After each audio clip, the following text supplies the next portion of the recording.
Dr. Nick Coatsworth with today's update on COVID-19 in Australia.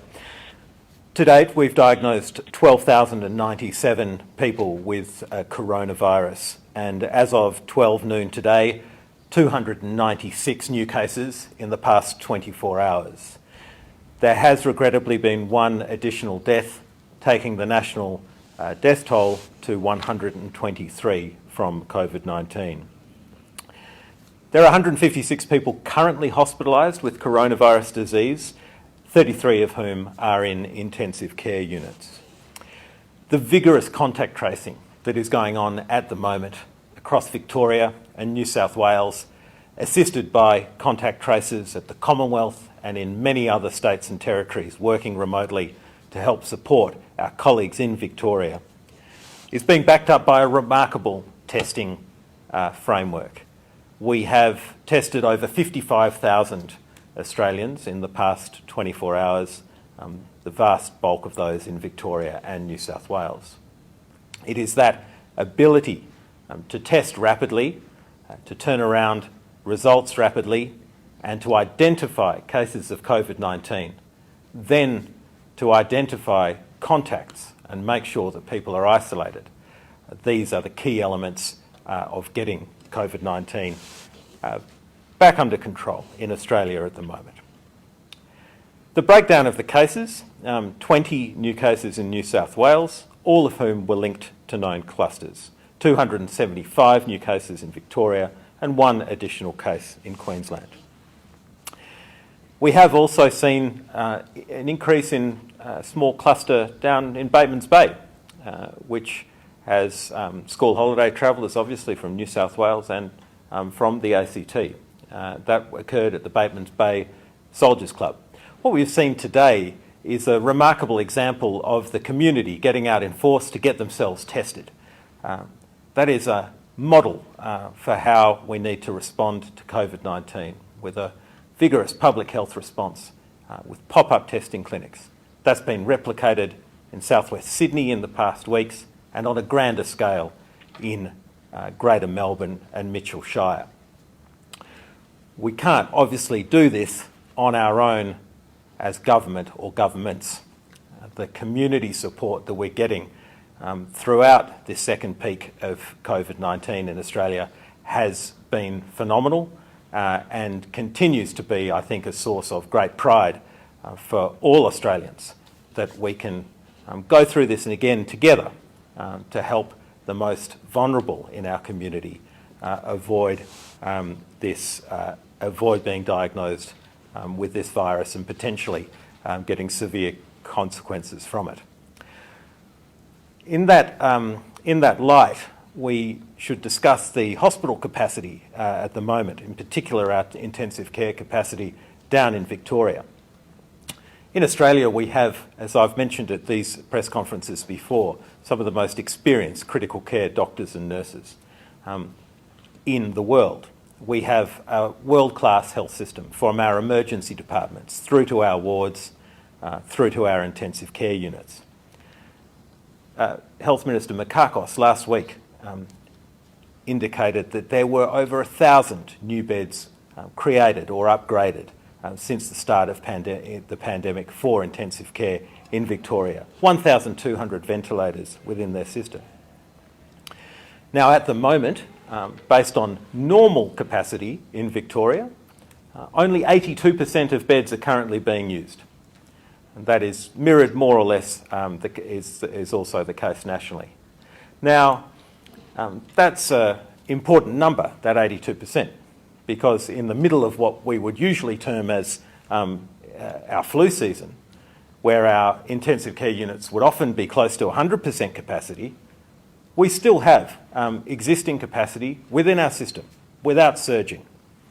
Down in Victoria at the moment, less than 1 in 10 patients hospitalised in intensive care units actually have COVID-19.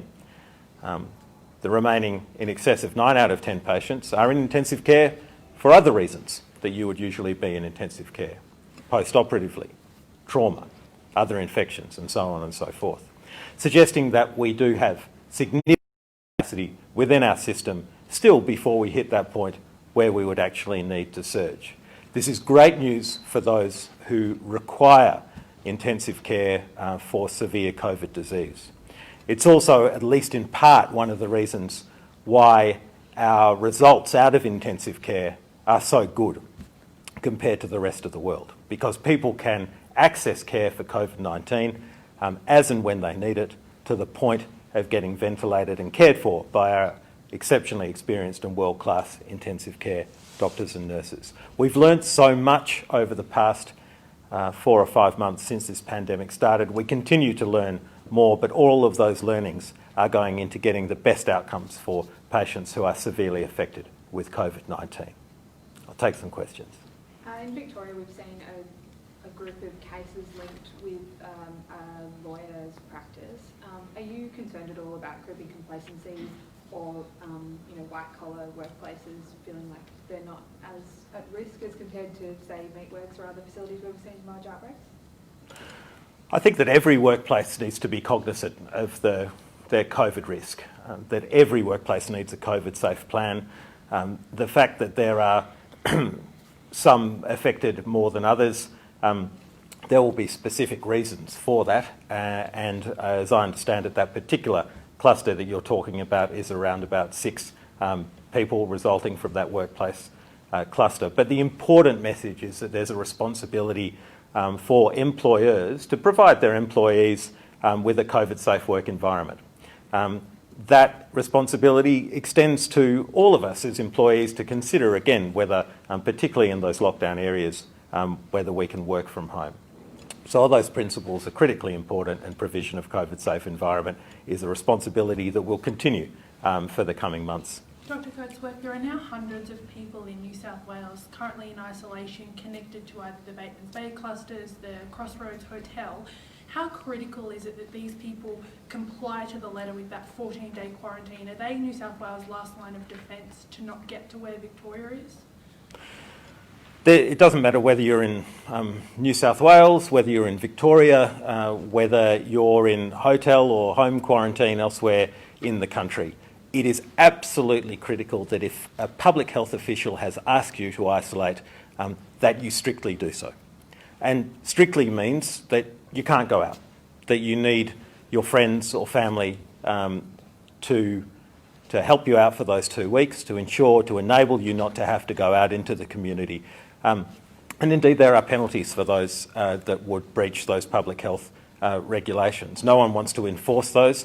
And as I said at the start of the press conference, the remarkable cooperation and patience we've had from the Australian community is one of the hallmarks of the response and our success in combating COVID-19 so far. But the message is absolutely, if you are considered a contact of someone with COVID-19, you have been instructed to isolate by a public health official, do so. If you hear on the media that you have been somewhere where there has been COVID-19, but you haven't been asked to isolate, if you hear from the media that you should isolate, then do so as well. You may not be under a similar sort of public health order, but that recommendation has come out, and we should try and follow that to the letter, because we know that it's avoiding the mixing, it's avoiding the contact that will stop the virus. On the issue of masks, it's been an evolving policy area, but given there's still no evidence that it breeds complacency and there's now ample supply for medical purposes in Australia, would the AHPPC consider shifting its footing to broadly recommend where social distancing can't be maintained, that it is proper and preferable to wear a mask? Well, I think, Claire, you've actually reiterated the AHPPC policy. What has changed is the degree of community transmission. The AHPPC has always acknowledged that masks represent an important part of a suite of measures against respiratory viruses, COVID-19 being no exception. The issue is the point at which you recommend that for the general community. And as we've said for many, many weeks now, it's to do with the degree of community transmission. So there is clearly community transmission in Victoria at the moment. That has reached the point where masks need to be mandated. Mandating something like masks is not a straightforward thing to do, which is why, as community transmission has increased, we've moved from saying no, there is insufficient community transmission for mask use. 2, we encourage mask use. And now we support the Victorian government's move to mandate mask use in Greater Melbourne and Mitchell Shire. So these are what we have always described as proportionate things to do as part of a suite of measures to combat COVID-19. With the clusters we've now seen in further meatworks across Victoria, when we saw outbreaks in the aged care facilities, we've seen policy change to try and prevent workers from moving across facilities, things like that. Is there anything you could do specifically with meatworks to ensure that they can still operate while also not having workers move between facilities and potentially spreading the virus? Well, I think the principle, of course, is that there are a variety of workplaces that have shown themselves to be more have more transmission potential. It seems that abattoirs and meatworks fit that bill.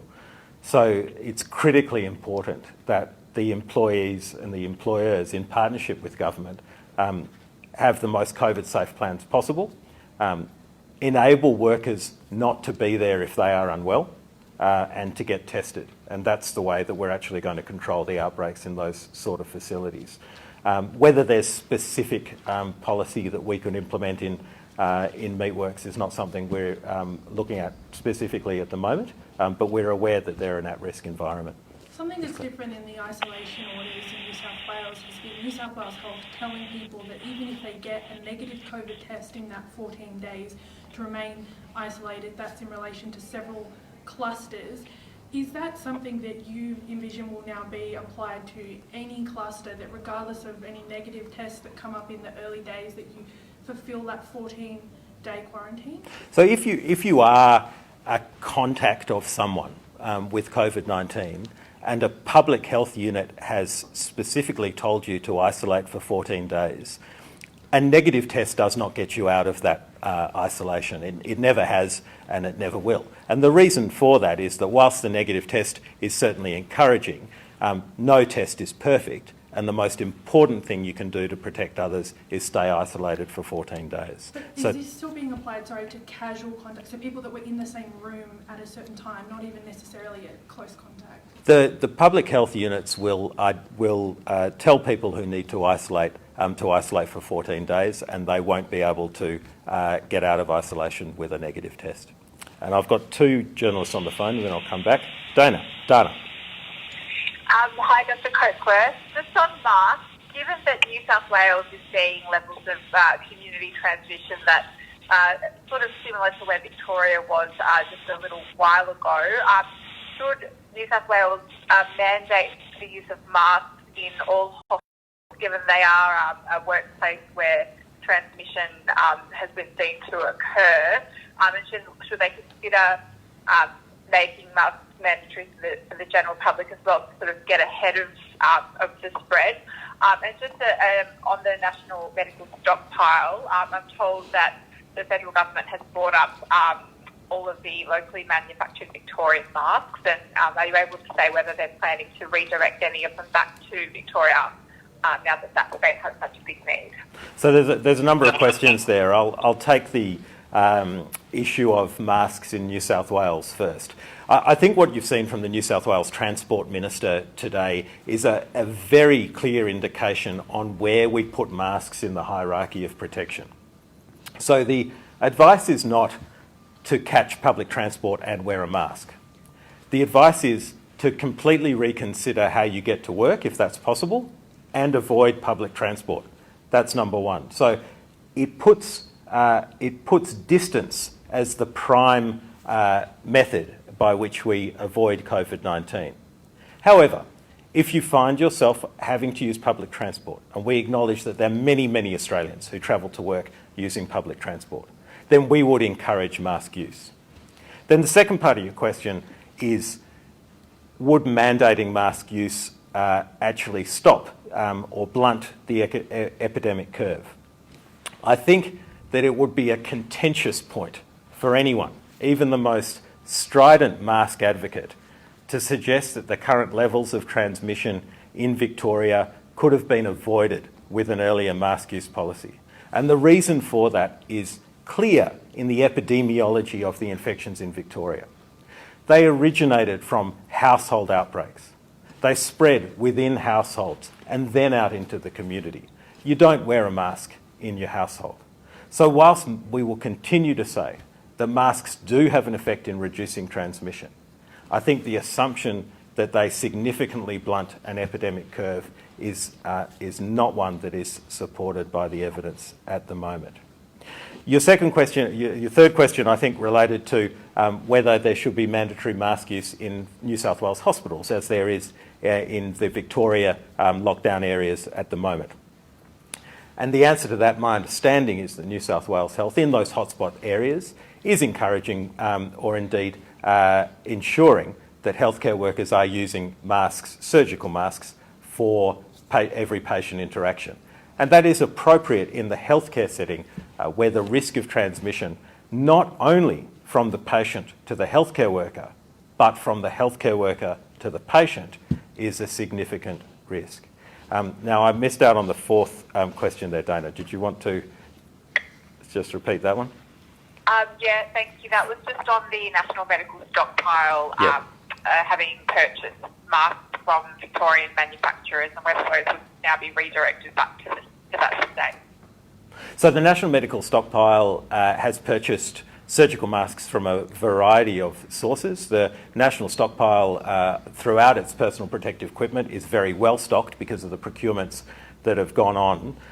However, those masks will remain within the stockpile now to be distributed for medical use. And you've seen over the past few days that 6 million masks will be distributed down into Victoria. In particular, we want those masks to be used in residential aged care settings for every interaction with residential aged care clients. Of course, that is, again, not simply to protect the healthcare worker or residential aged care worker from acquiring COVID-19 from a patient, but also vice versa. And that's a really important thing to acknowledge. And I'll just take the other call now.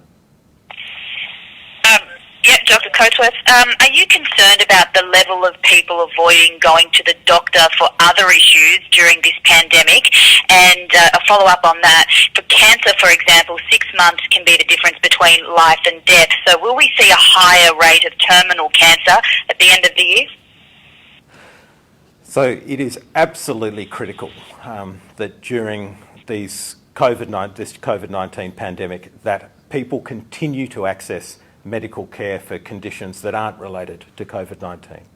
I've just mentioned that over 9 out of 10 patients in Victorian intensive care units are there for conditions other than COVID-19. Cancer is a particularly important and important condition for which is unforgiving if you leave it for many weeks or months. So in those sort of situations, if you have a lung nodule, for example, as you know, I'm a respiratory physician. If you have a lung nodule and it needs to be investigated and cancer is a possibility, then you need to know that your health system is safe and well equipped to treat you and that you will be safe going into that healthcare system. You'll need your CT scan. You'll need to talk to a respiratory physician. You'll need your therapy guided by your general practitioner. This sort of thing can't be left for months. It certainly can't be left until COVID-19 it disappears or a vaccine turns up. So yes, I am concerned for those patients, but I would want to reassure them as a practicing clinician myself that it is safe for them to attend for CT scans. It is safe for them to get investigated. Particularly if you have concerns about face-to-face appointments, don't forget that telehealth was one of the major reforms that we have introduced at a federal level to enable this sort of thing to occur. So thanks for that question, because I think it's absolutely critically important that we get that message out there. Dr. But do you see in the number of people diagnosed with terminal cancer by the end of the year or the start of next year, for example? Well, I'm afraid I don't have enough detail on the data related to cancer presentations to be able to predict that sort of thing. I would certainly hope not. And I would hope that as much as we can get that message out into the community that they need to seek care through telehealth, through specialist appointments, through CT scans, that we don't see that sort of increase at all. Dr. Coatsworth, from tomorrow, the border measures between New South Wales and Victoria will be further strengthened. Is it still the case that the biggest risk for New South Wales is that virus coming from Victoria more so than the community transmission that's being seen at the moment? And if that's the case, how long, or if you don't know yet, how long will it be until we have a better idea of the epidemiology of the virus in New South Wales? Look, I think both incursions of the virus into any state from Victoria are of concern to all of the jurisdictions, and we've seen proportionate border responses in accordance with that risk. But it would be the case that there was equal concern about community transmission in New South Wales. So, as you can see, there's two things going on. The borders are being tightened, there's more restrictions, but the extreme focus and rapid response of the New South Wales Public Health Unit is to shut down those chains of community transmission and actually stop community transmission in New South Wales.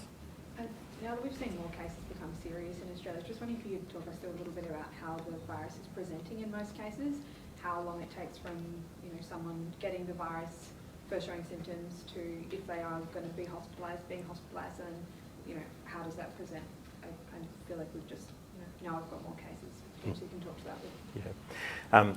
This virus has a few unusual features that continue to be borne out by our experience clinically in Australia, experience that sadly is growing day by day, but on the other hand means that our intensive care doctors and nurses are getting more and more experienced in treating patients with severe COVID-19.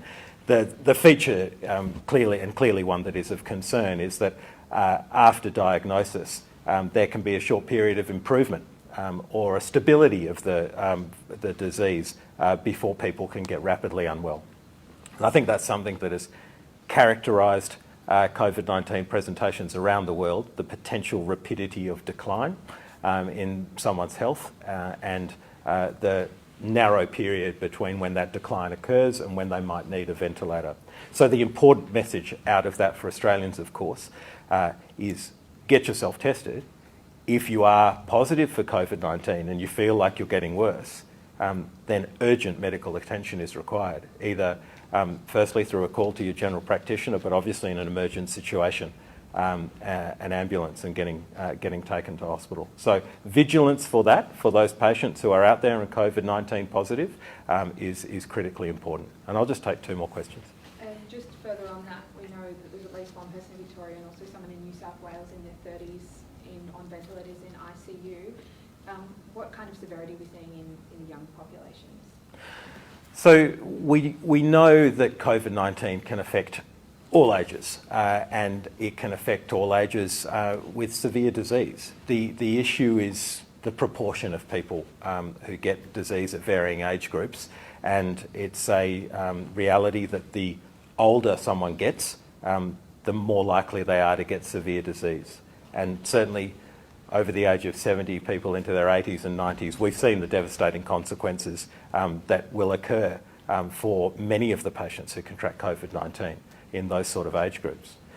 It's not to exempt anyone from the possibility of severe COVID-19 disease, and the fact that we've got two people in their 30s, I'm not sure of the individual cases, I'm not sure if they've got other medical conditions, but assuming that they could well be healthy, it's a real wake-up call for people who are in their 20s and 30s that this virus will not discriminate, and potentially you could become very unwell, critically unwell, life-threateningly unwell. Dr. Coatsworth, what's your biggest concern about the outbreak we're seeing at the moment in terms of the national impact? And is there anything specific that the HPPC is preparing advice on for National Cabinet this week? Well, I think the biggest concern for all of us is that our two most populous states might have sustained evidence of community transmission and increasing cases. That's clearly been expressed by everyone from the HPPC up through to the Prime Minister, which is just emphasises that critical importance of every case, every day. Tracking down every case, every day, tracking down the contacts and making sure people are isolated and separated. Whilst that is a concern, I think one of the bright lights of today was that the 20 cases in New South Wales were actually linked to known clusters. So when we have known known links to clusters, that is much more comforting than unlinked community transmission, and that's certainly what we will be looking for in New South Wales in the coming week or two. Thank you very much. The advice for National Cabinet. The matters that are discussed at National Cabinet, as you know, we don't discuss in detail. But as you know, there's been a lot of discussion on suppression versus elimination. We continue to have a strategy of aggressive suppression in this country, aggressive suppression to the point of no cases of community transmission.